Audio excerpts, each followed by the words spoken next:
Hey, what's up, guys? We're back. Another edition of TFE TV. I'm going to be walking around a little bit to start this video because I want this little girl to, well, number one, I want her to experience this new environment. She has yet to step foot here in Rosie's arena, and as I was just sitting here thinking about her specific case, every single waking moment that she is here with me, experiencing new things and having a positive experience at that, is a win for her because she has it pretty bad, you know. And like I always say, man, there's really nothing normal about a dog just being in a new environment, being scared shitless the entire time. Lots of pacing, lots of whale eye, lots of tuck tail, and there's literally no pressure being put on her, just being here. So for me, that means two things. Guys, like the video, subscribe to the channel if you haven't yet. I would really appreciate it if you watch my videos and you take stuff from it. Anyway, there's a couple of things happening that I see with specific cases like this. One, the first thing I think about, she could very well just have like really poor genetics because I just don't find I don't find it to be very normal, okay, for a dog who has not had any traumatic experiences in their lifetime to come here and be as nervous and anxious and fearful as she is. So that could be it. And that's a very important point for you dog trainers that are watching this right now, because a lot of the time, dog trainers will blame an owner for the way the dog is. Now, that's not to say that the dog owner may not be playing a part or may not be doing anything to help that cause. But I would steer away from jumping straight to the conclusion that, oh, it's the owner's reason why the dog is the way they are. It could be because they have poor genetics. And that is a fact, okay? And I don't want to get too far off topic, but that's another people say, oh, it's how they're raised. What does that even mean? It's how they're raised. This dog ain't never got nothing but love her whole life, and look at her. You know what I mean?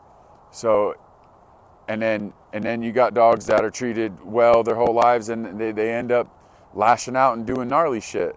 So what does that mean? Is it really how they're raised, or do genetics play a significant role in the outcome of certain things? Okay, so that's the first thing. The second thing is an absolute lack of experience. Okay, just an absolute lack of experience. Never really had, like, maybe this is just, I don't know, because I don't really know a whole lot of what the relationship was like or how they handled this dog. But when the dog is lacking leadership and they have poor genetics, kind of a recipe for disaster. You do kind of sometimes end up with the dog that can just go to a new environment and have this fearful, anxious type vibe about them. Okay, so that's why it's even more important. It's always important.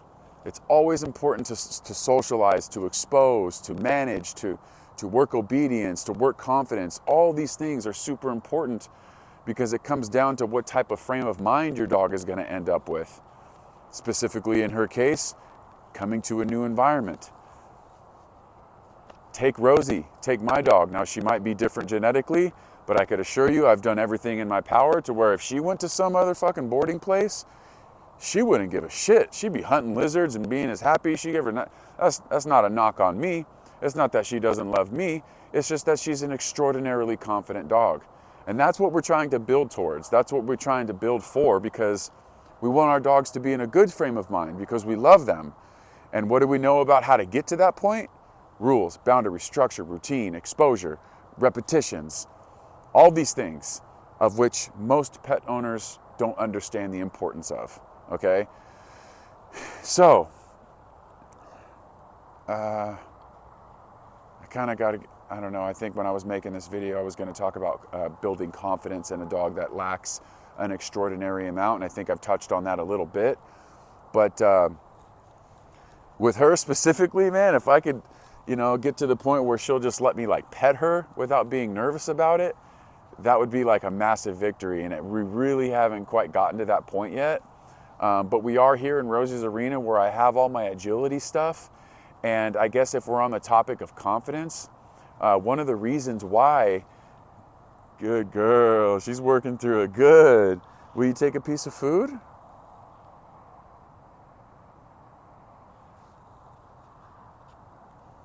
You okay? just got to let her be brave. There's nothing I could do or say to, like, you know what I mean? You just got to hurry up and wait.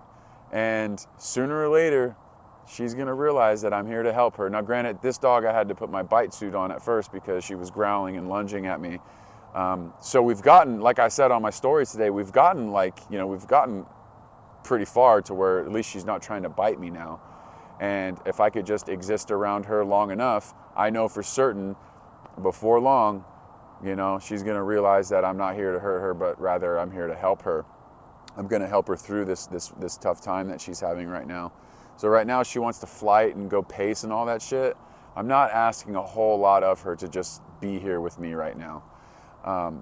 But going back to the topic of confidence building in dogs, man, I'm going to show you guys right now. If I led her up to this little platform right here, she's just going to go right around it. She absolutely no chance in hell she would jump on top of it.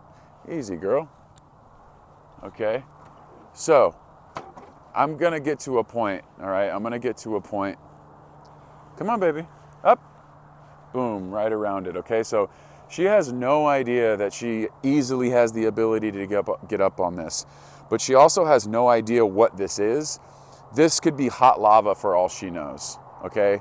So one of my goals with dogs who lack confidence is to challenge them in ways, not to the point where I'm going to like traumatize them or ask them to do something that they're not capable of. I just want to show her that she can get up on here. And when she feels comfortable enough finally to take food from me, I'm about to level up my reward system and maybe get some meat or something really enticing. It's been 4 days now, and it's about time I, resort to what I normally don't resort to, because I don't get a ton of dogs that won't take food after 4 days. She's eating her meals in the kennel when she's by herself and stuff, which is good because she's not going to lose any weight. That's kind of a stressful thing. But guys, my point of emphasis with all this stuff, because I have multiple platforms of different heights, different textures. Each one poses a different challenge, okay? And if we're talking about building confidence in a dog, just by default, when you help a dog understand that they could get up on a new platform with a different texture and a different height, you guys are doing that as a team. You guys are doing that together. And once she realizes that when she's on top of this thing and I helped her up here, that's a relationship builder. That's a trust builder. Because right now she doesn't trust me for shit. But once I start showing her she could trust me, now our relationship might start. So you guys see, it's not just about getting her to do these things for the shit of it. It's like we're doing it because, dude, we're a team, we're a unit, and I promise you, homie, I got your back. I'm not going to do anything to hurt you. So it's an activity that you guys can do together to improve your relationship. Good girl. Good girl, mama. Yes. Hey, how about this? Look it. Will you take it off the thing instead of out of my hand? Oh, she went for it. Good girl. Good. She's about as skeptical of me. It's crazy. I don't want to like look her in the eye too much because that shit trips her out. There's a couple of ways that you could threaten a dog, and looking directly in their eyes is one of them. So, anyway, you guys, my dogs will run through a goddamn brick wall for me. Absolutely no questions asked. And I'm proud of that. This is how I formulate super confident dogs. And it's not just because I put them up here. It's because we did it together. And it's because I show them that I'm not going to let anything bad happen to them, even if they think something bad would have happened to them. That's a relationship builder. That's a trust builder. Guys, that's pretty much all I got for this video. I don't know how much work I'm going to be doing with this dog right now because she's still not in a very good space, hanging out together, and let her sniff and do stuff like that. But I just want to keep continuing to put content out for you guys. This is just what I'm doing at the time, and that's typically what I'm going to be doing in reference to the current content that I'm putting out. Just want to stay consistent. Maybe at some point I'll find like a different niche that ultimately will get more views and shit like that, because I don't know, these videos don't really gain a whole lot of traction on YouTube yet. Maybe they will eventually, I don't know. But you could help me out by like liking the video and subscribing to the channel. I appreciate you guys. Captain Chad, this is Holly, and I don't know, here in about a week maybe I'll post an update video for you guys. All right, love you, peace.